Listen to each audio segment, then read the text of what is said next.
up? It's Chris from Laser Lemon and UpandLoaded.com. Today, we're talking about the Microsoft E3 2017 press conference. It just happened.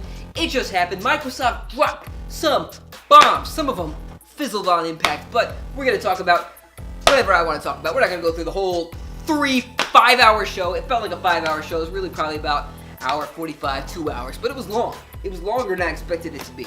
And they kicked things off with the Scorpio. It's no longer called the Scorpio. It's called the Xbox One X. I'm not a fan of that name. I told you guys from the beginning that whatever they name it, I think it's going to be stupid. And I think this is a kind of stupid name. Xbox One X. Try saying that out loud a couple times. It's not fun. And I don't think you will. People are just going to call it the Xbox One. They'll call it the Pro. They'll call it the better Xbox One. It's just an Xbox. Xbox One X. There's 3 X's in that name. Triple X, it's a pornography system. This system is meant for pornography. So, I'm not a big fan of that name. But, that's what they decided to call it. PS4 Pro is not a great name, I don't think, but it gets the idea across immediately. Xbox One X does not. Now, they did prove me wrong on something. Last prediction I made, last video I was talking about how there were rumors and speculation going on that the system was going to be $400, and I didn't believe it. But one thing I did say was that this system is going to be bigger. It's going to be a big system. It'll be bigger than the Xbox One S is. I was wrong.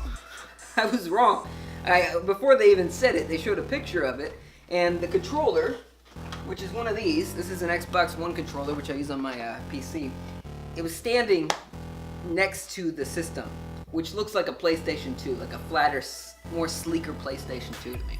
It's just sitting there. I'm like, this system is kind of short. It's kind of small. And then they announced it. They said that this was the smallest Xbox ever. And that's not a low bar, you know. I mean, it's not a high bar to beat, but that's pretty good. The Xbox, the original Xbox, the 360, and especially the Xbox One, big systems. This is not. And it's more powerful than all of them. Big time. So the reason I thought it was going to be big was specifically because of the original Xbox. They went overboard. That system was way too big. And I believe it was just because they wanted to be so safe in order to make sure it didn't overheat like the 360s did with the red ring of death. As you may be well aware of that problem. So they were very conservative with the first Xbox One design, and they're throwing that all out the window. I hope Microsoft got some Sony-level engineers on this ish, and really made sure this system is not going to just fry itself up, or is not too loud. But that's impressive. Very powerful system, and a very small package. So hopefully that small package doesn't blow up upon use. So, getting into that, I alluded to in my last video where I talked about a possible $400 price. As you probably know by now, the system is going to be $500 in America. And that's on the low end number. So if you convert that over to Canadian dollars or UK dollars, I think they call them doubloons over there, it's a lot more. And people aren't happy. I was looking on NeoGAF, and there were people eating shit over this, eating crow. They said, no way does this system launch over $400. Microsoft will be idiots. Microsoft aren't stupid. They're not run by monkeys over there. But yes, it's $500. And I called it. I said it was going to be $500 minimum. And it is. So the PS4 Pro, as of today, right now, is $100 cheaper. And I think if Sony really wanted to go for blood, by September, October of this year, they could drop the price by $50 or $100. Probably not $100, but $50. Make the system $350, standing toe-to-toe with the Xbox One X. And it's a no-brainer for many people, even though the system is more powerful. So this system, this new Xbox, which I just want to call a Scorpio just because it rolls off the tongue easier, even though I knew that's not a good name. Scorpio was never a good name for a system, and Microsoft knew that. That's why it was a code name. Mass consumers do not think Scorpio and think powerful gaming system. No, they think of your horoscope. So that was never going to be it. But Xbox One X is not an idea that is immediately communicated like PlayStation 4 Pro is. So Microsoft has its work cut out for them. They have a weird name, an expensive system, and they're going after an audience that is kind of already ingrained into the system's culture. What they're really going for is an audience, the PC audience, that really wants a console. I think that the system offers a lot of bang for its buck, or for your buck, but I don't know that it's going to be a big success. The PlayStation 4 Pro, Sony announced recently, I think for every 5 PlayStation 4s sold, one of them is a PS4 Pro. So it's a pretty good attach rate for a system that costs more. This system is going to cost even more than that, and it's on the company that is number 2 in the marketplace right now, and they are way behind. So I think Microsoft has its work cut out for them.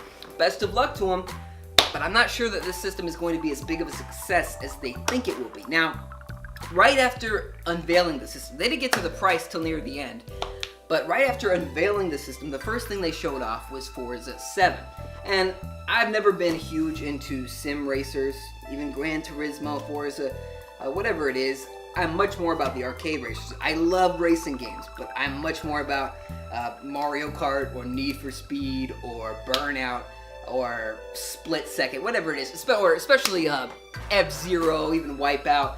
Right now I have Fast RMX. It's good stuff. I like the arcadiness, I like the quickness of it, the twitchiness, but I've never been big on the sim racers, but I know a lot of people are. But I'm not alone. I'm not the only person who kind of was just like, okay, cool. I mean, the game looked fantastic. It did look fantastic, and maybe it was just the stream I was watching. I was watching it through IGN's live stream, but Microsoft on stage was boasting that this thing is running at 4K natively at a rock solid 60 frames per second.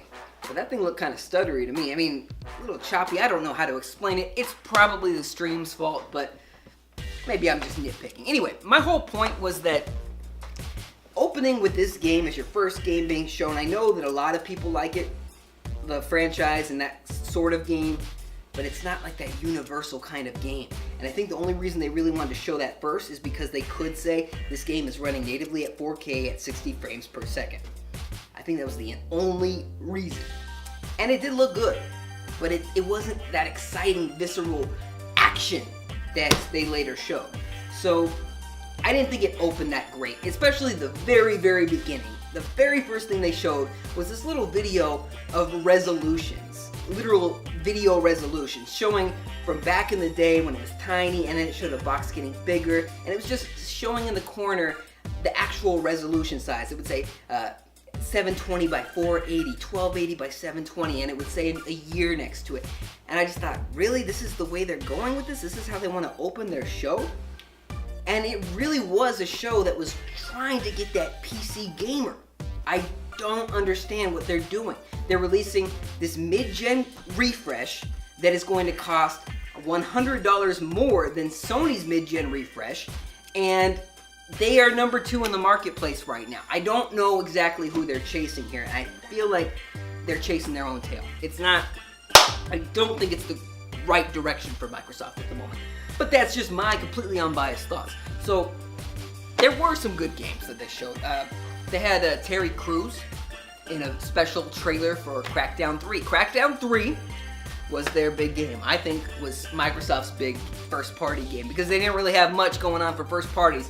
I don't think that's developed in-house by Microsoft, but it is a Microsoft or an Xbox exclusive franchise. No longer Xbox exclusive, I believe. It's going to go to the PC, because every single game you see that is Xbox exclusive is also coming to Windows 10. So if you have a gaming PC, you're good to go. That's me.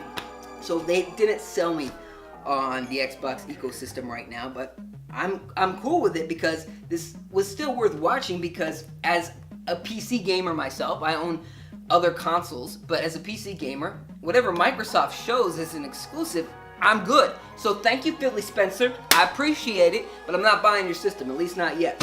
So that's my completely unbiased thoughts on that. But Crackdown 3, it looks fine. They gave it a date. This game has been in development for God knows how long.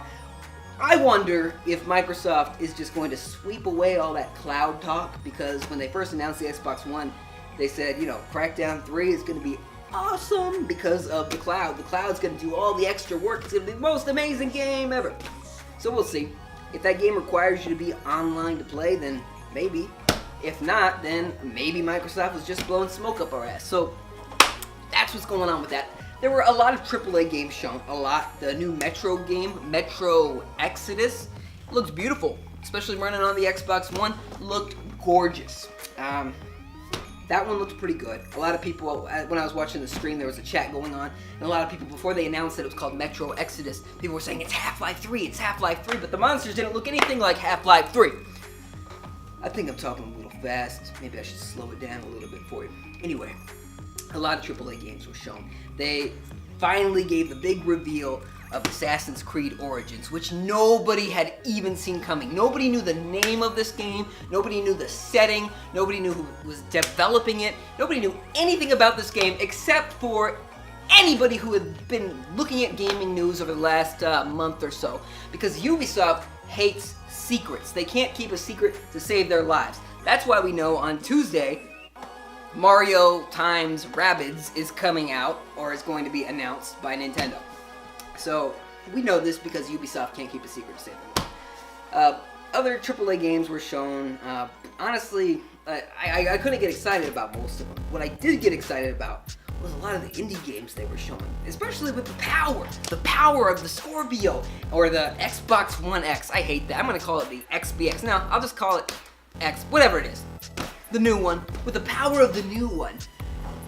Games looked good. You know, if you're running these indie games with great art styles at 4K, gorgeous, gorgeous. Some of them looked amazing, like that new Ori game. Incredible. I was blown away, and I couldn't wait to play it on my gaming PC. Same thing with Cuppy. Cuppy has a release date. If you weren't following Cuppy, I don't remember what the whole name of that game is called, but it looks like an old Disney cartoon from back in like the 1920s and 30s, except in color. It looked amazing. It looks amazing. But I have a couple of notes here I want to talk about. Microsoft announced backwards compatibility. Now, they already announced it and have had it for a couple of years now with the Xbox 360. But now, the original Xbox is also getting backwards compatibility. Boom, amazing. Sony is dropping the ball here. Now, they kind of have their hands tied behind their back when it comes to PS3 backwards compatibility, because the architecture of the PS4 and the PS3 is so drastically different, it would be a miracle for them to be able to pull off emulation. But the PS2 and the PS1, that's just pure Sony greed right there. So that's why they're trying to sell you still on PlayStation now. So Sony charges you for backwards compatibility, and Microsoft is giving it to you for free.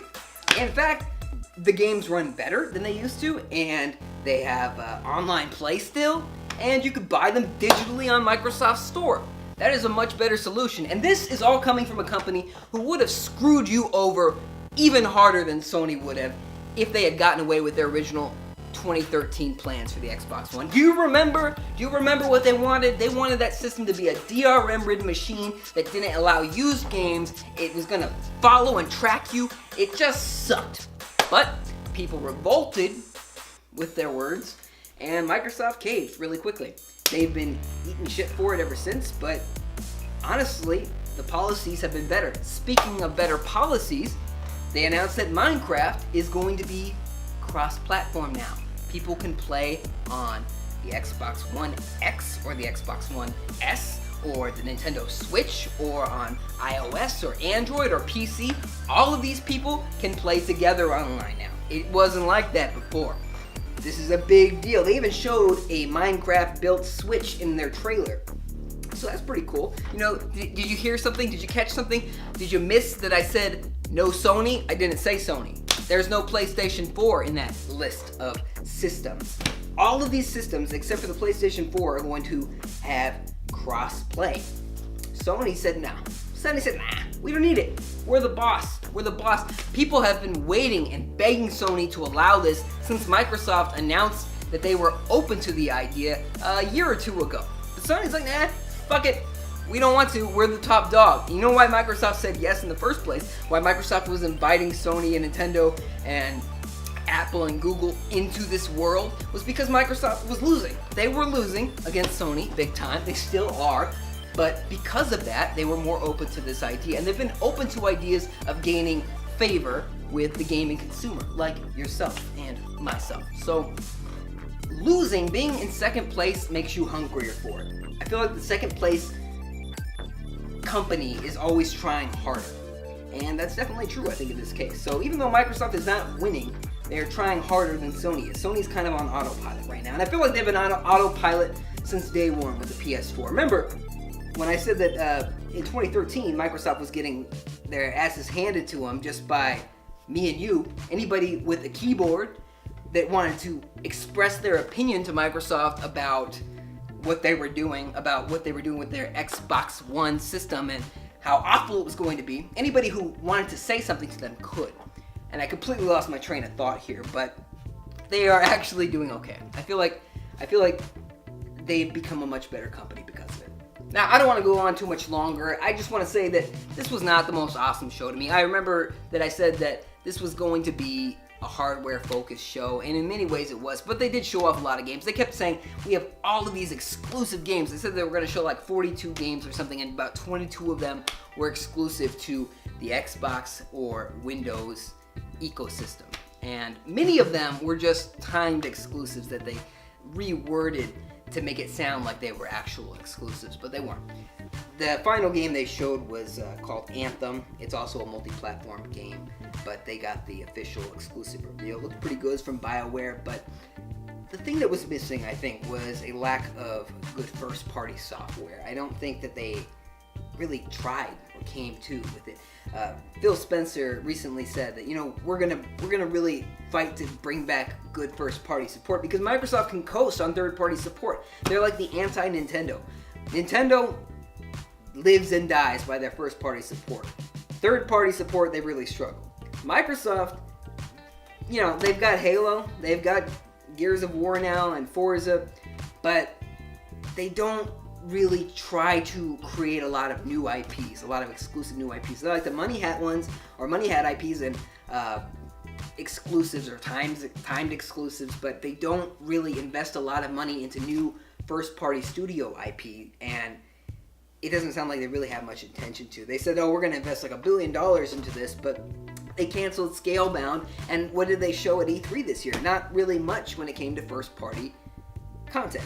So I feel like that was a little bit disappointing. Overall, the show was alright. It was alright. It was alright. I didn't feel like there were as many paid shills as there usually is, clapping up in the stands, and woo! To every stupid little announcement. I didn't hear anything about timed exclusive DLC, but maybe I wasn't paying attention.